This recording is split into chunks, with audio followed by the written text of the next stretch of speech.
Bem, oi pessoal, espero que vocês estejam bem. Hoje a gente então vai continuar a aula, sobre absolutismo inglês e vamos seguir então com a Revolução Inglesa e Revolução Gloriosa. Aqui também deixo novamente meu e-mail para contato caso vocês, precisem. Bem, então, o que a gente vai aprender hoje? A gente vai falar sobre o processo da Guerra Civil Inglesa, a gente não vai se atentar muito nesse tópico, porque não é o tópico de maior relevância nos vestibulares, tá bom? A parte da restauração da monarquia, que também é um processo mais breve, e essa parte da Revolução Gloriosa e falar um pouquinho sobre o que é a monarquia constitucional, que surge depois da Revolução Gloriosa, tá bom? Enfim, continuando com a aula anterior, né, a gente viu que o processo da guerra civil, ela começou, então, de um lado estava o Oliver Cromwell e do outro estava o Carlos I. Então, né, era a parte da aristocracia contra, a Câmara dos Comuns do parlamento. Então, igual eu falei, esse fenômeno a Revolução Puritana, a Revolução Inglesa e a Guerra Civil Inglesa, faz parte do mesmo pacote, né, do mesmo fenômeno histórico. E aí, aqui a gente pode discutir um pouco por que que se chama revolução e não reforma. Porque, né, a gente fala muito de reforma protestante, reforma religiosa, e, uma das concepções que a gente tem é que a revolução, ela transforma âmbitos gerais da sociedade. Então essa revolução, ela transformou, a questão do governo, do Estado inglês, e não somente uma questão, ou religiosa, ou econômica, né, ou cultural. Ela reformou de fato todas essas esferas ao mesmo tempo, porque ela mexeu com a política, né, com a questão mais geral da sociedade, que é realmente essa parte do governo, do que passou a ser depois dessa revolução, né. Então, é igual eu coloquei aqui, transformou âmbitos gerais da sociedade, não apenas um setor, e além de ter sido realizada por pessoas de fora do poder político. Então, no caso, antes da revolução, o poder político majoritariamente era do rei, né, justamente por isso que se dá esse âmbito do absolutismo. Então, a revolução ela foi feita por pessoas, de fora do poder naquele momento, porque como a gente lembra, o Carlos I dissolveu o parlamento, né. Então, ela também acontece em relação a isso. E aí o que acontece, né, nesse conflito ocorreu uma série de batalhas que a gente não vai entrar em muitos detalhes no momento, porque não é realmente o mais relevante no que cai nas provas. Mas o que aconteceu é que, né, a Câmara dos Comuns, né, os liderados pelo Oliver Cromwell, tiveram sucesso nas batalhas, então eles acabaram ganhando mais batalhas mesmo, e, igual eu coloquei aqui, né, os opositores do rei saíram vencedores. Então Carlos I e, a aristocracia, né, a Câmara dos Lordes, foi derrotada. E aí, nós temos uma situação que geralmente a gente remete à Revolução Francesa, mas que também ocorreu na Revolução Inglesa, que foi justamente Carlos I foi decapitado em 1649, e a Câmara dos Lordes foi dissolvida. Então aqui a gente tem a imagem, uma gravura, né, da mesma época que ocorreu, onde Carlos I foi decapitado. Então, a gente percebe, né, que essa ação ela teve um impacto muito grande na política da Inglaterra, no imaginário das pessoas. Porque até aquele momento, né, ela tinha uma tradição, monárquica, onde o rei era aquela pessoa, né, tinha aquela coisa do poder divino, todas aquelas características mais gerais do absolutismo que a gente viu. E quando o rei ele é decapitado, é como se toda essa questão, né, toda esse simbolismo por trás da monarquia, por trás da coroa, por trás da figura do rei, ele se dissolvesse, porque nós vemos ali realmente uma pessoa que é possível de morte, é possível de decapitação, digamos assim, não é nenhum ser superior, né, é uma pessoa, não deixa de ser um ser humano. Então esse teve um impacto muito grande nessa questão do imaginário inglês de que poderia ter outras concepções de poder, sem ser necessariamente a monarquia com um rei absolutista e tudo mais. Igual eu falei, né, a gente acaba, tendo relação com a Revolução Francesa, porque o mesmo ocorreu em 1789, com o rei da França naquele momento, né, da revolução, muitos historiadores, né, na história a gente vê como a Revolução Inglesa como um processo, que ocorreu na França 100 anos antes. Então, né, nós mais ou menos aqui, a gente vê que foi meio que um predecessor, né, esse fenômeno ocorreu antes na Inglaterra para depois ocorrer na França, só que aí na França também teve outras ocorreu em outras dimensões, né, teve um simbolismo muito maior em torno dele, tinha essa questão também do iluminismo, que a gente vai ver mais pra frente, e que foi um marco, né, muito simbólico, mais simbólico até nesse sentido do que a Revolução Inglesa, mas é importante a gente entender também que a Revolução Inglesa foi importante para esse processo da Revolução Francesa, né, que isso já estava ali no imaginário europeu, já era como uma opção, né, já não era algo totalmente impossível de acontecer, né, na Europa. Enfim, então, né, acabou a guerra civil, Carlos I foi decapitado, realmente perdeu a cabeça. E aí o que aconteceu? O Oliver Cromwell, ele assumiu a liderança, né, do governo, que na verdade ele foi o governo ele se constituiu como o Conselho do Estado, e, seria responsável, né, pelas funções que antes eram a função da aristocracia, do rei em governar o país, né.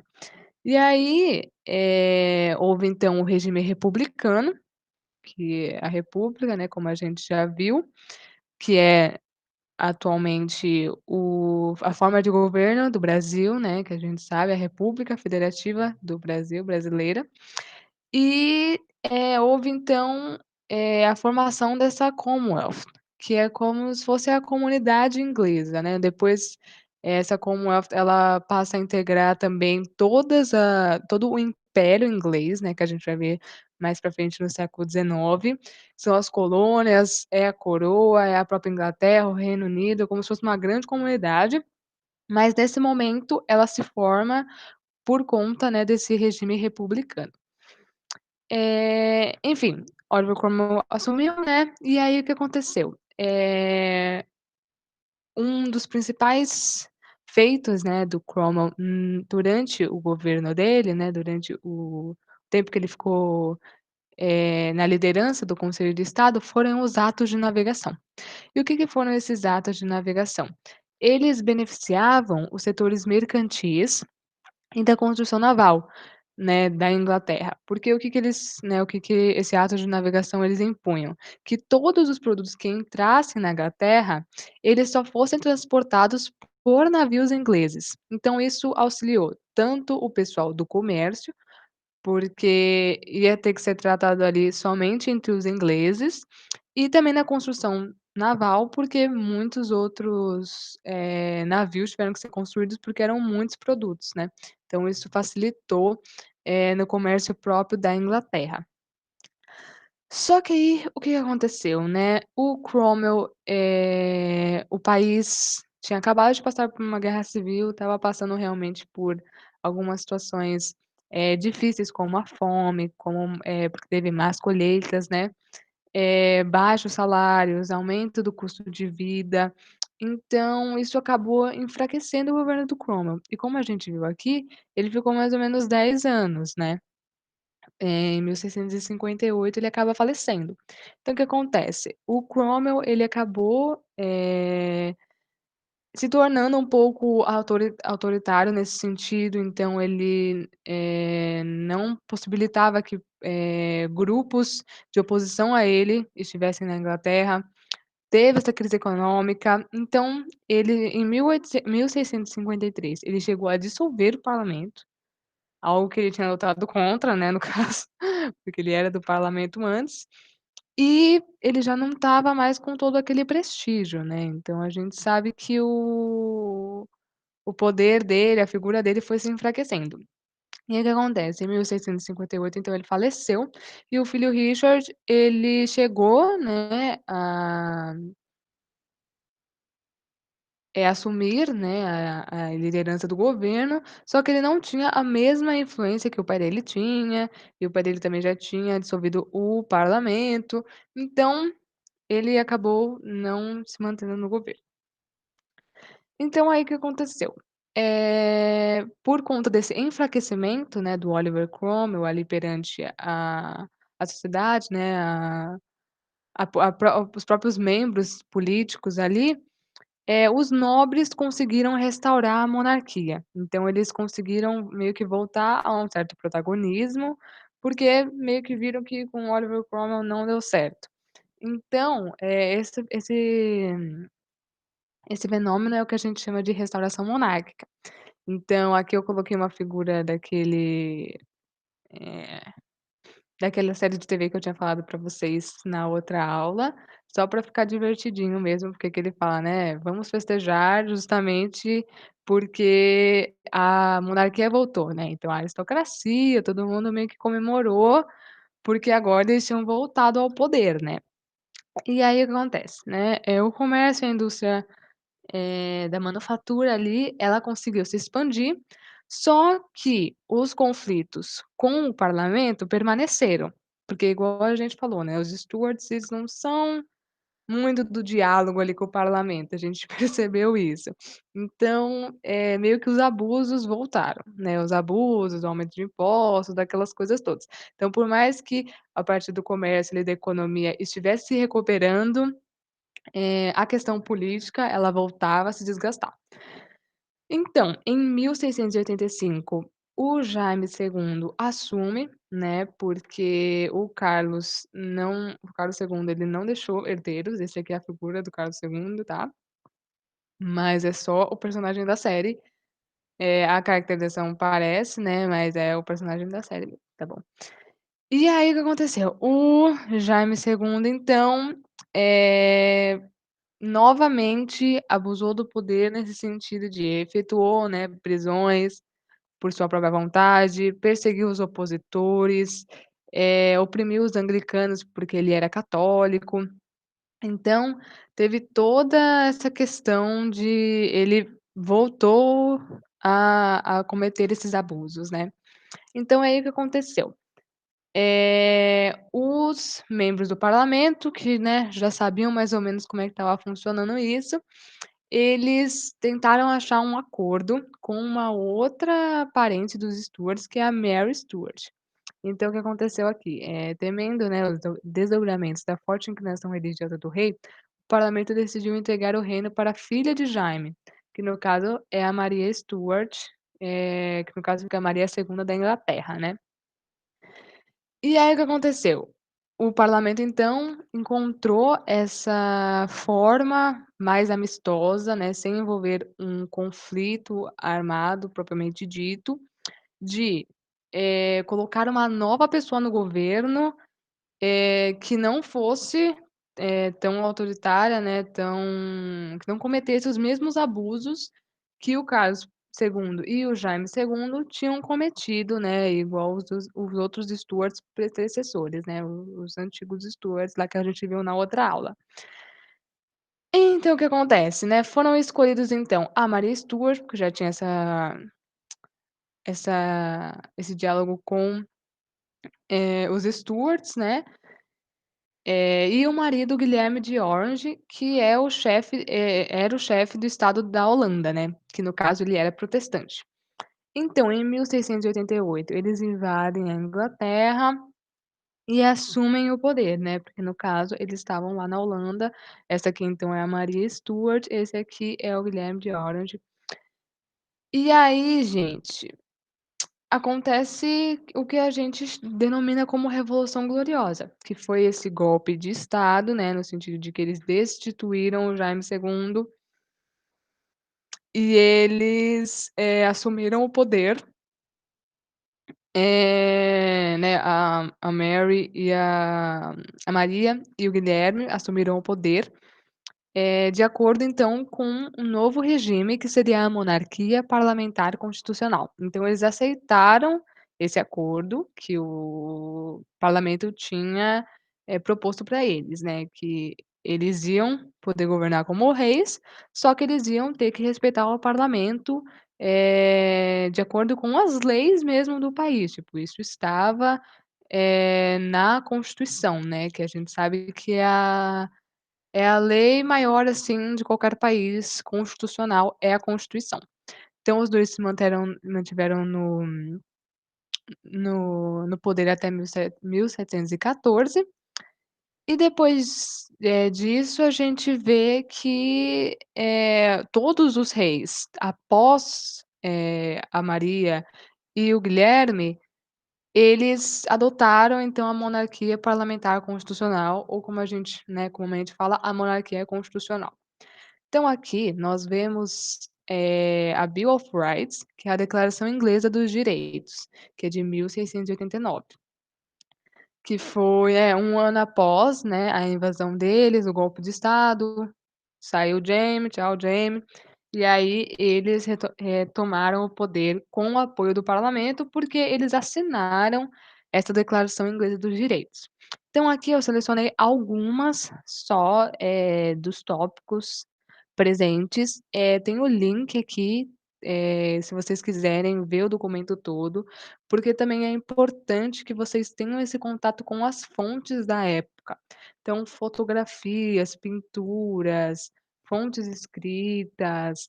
É importante vocês, também, detiverem um pouco o tempo de vocês de estudo, porque geralmente, né, as provas Enem, Fuvest, eles têm esse caráter de, você analisar um gráfico, você analisar uma imagem, você saber daquilo que está se falando, né, não somente a fonte escrita. Então é bem importante que vocês tenham em mente, eh essas fontes da época, né, justamente que quando sair lá, um parágrafo de alguma lei, vocês vão saber de que época, de que contexto que estava se falando ali, tá bom?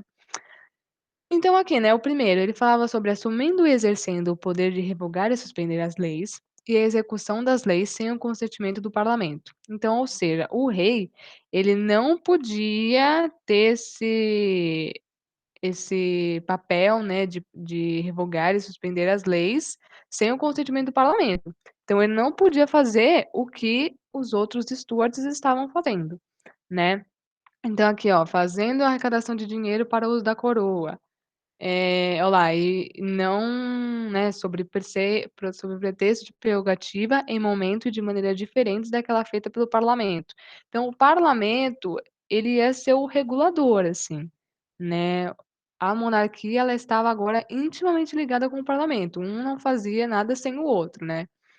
Aqui, ó, que devem ser livres as eleições dos membros do parlamento. Então o rei, né, ele não poderia influenciar no parlamento de forma tão arbitrária, tão, incisiva como estava sendo antes, né. A liberdade de expressão. Então a gente vê aqui alguns valores que estarão também, na Revolução Francesa, né, mais pra frente e tudo mais, né, nessa parte da liberdade de expressão, do liberalismo, do iluminismo, né. Então a gente vai ver isso mais pra frente com mais detalhes, mas só pra vocês verem que o parlamento, então, ele adquire um novo status depois dessa Declaração Inglesa dos Direitos, né. Enfim, pra finalizar, a gente, sei que, né, não tá, eh é realmente algo bem básico, né, só pra gente saber mais ou menos como é que se deu esse processo. E o que que a gente pode falar então? Que a monarquia constitucional é um sistema político no qual há um rei ou uma rainha e seus poderes são limitados pela Constituição.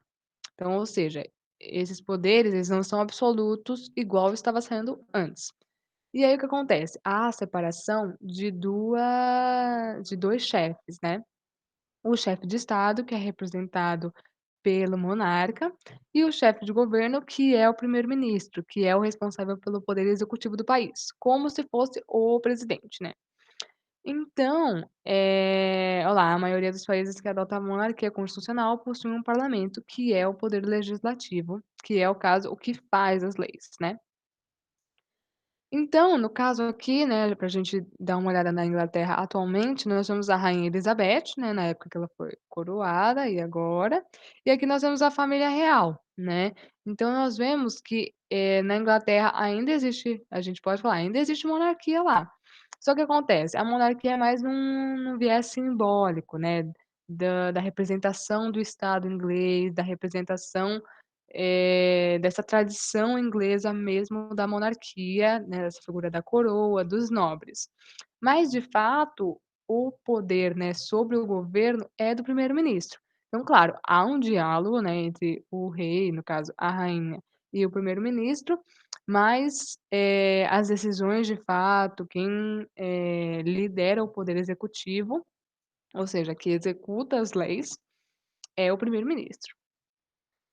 E, né, pra gente também falar um pouco sobre o parlamento inglês hoje em dia. Então, eles são formados por deputados, né, e aí a média a cada, 5 anos, né, tem a eleição, então as pessoas vão lá e escolhem os deputados. Tem a existência de 2 principais partidos políticos, que são os conservadores e os trabalhistas.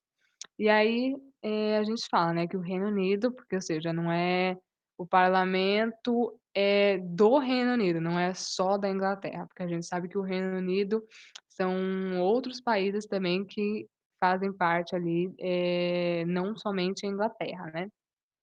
E aí a gente coloca aqui, né, o Reino Unido é dividido em 650 distritos, cada um, né, falando, cada um representado por um assento no parlamento, chamado Câmara dos Comuns, que era o que chamava antes também. E aí, né, coloca aqui: "Os eleitores escolhem o representante do seu distrito em um turno único. Vence o candidato que obtiver o maior número de votos, independentemente se for a maioria dos votos computados". Então, né, a maioria dos votos, válidos, né, nesse sentido. E aí, quanto à liderança do parlamento, o partido que obter 51% dos assentos, que no caso são 326, fica com o direito de liderar o governo. O líder do partido se tornando o primeiro-ministro. Então a gente viu que recentemente, houve uma mudança, né, era, se não me engano, a Marisa Theresa May, acho que é Theresa May o nome dela, né, que antes era.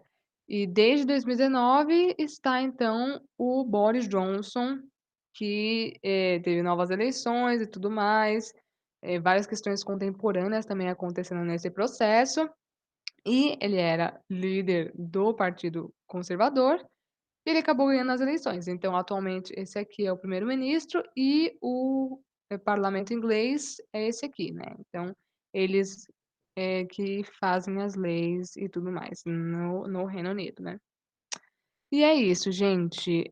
Espero que tenha ficado tudo claro, espero que tenha dado tudo certo. Desculpa se me equivoquei em algum momento ou se, falei muito rápido também, mas como eu falei, vocês podem entrar em contato pelo meu e-mail, e essa aula é mais para a gente ter esse debate, né, entre, a Revolução Inglesa, a Revolução Francesa também e a monarquia constitucional, como é que ela funciona como é que ela começou a funcionar na Inglaterra naquele período, né, do século XVII, e como é que ela funciona ainda hoje, tá bom? Então é isso, muito obrigada e fiquem bem.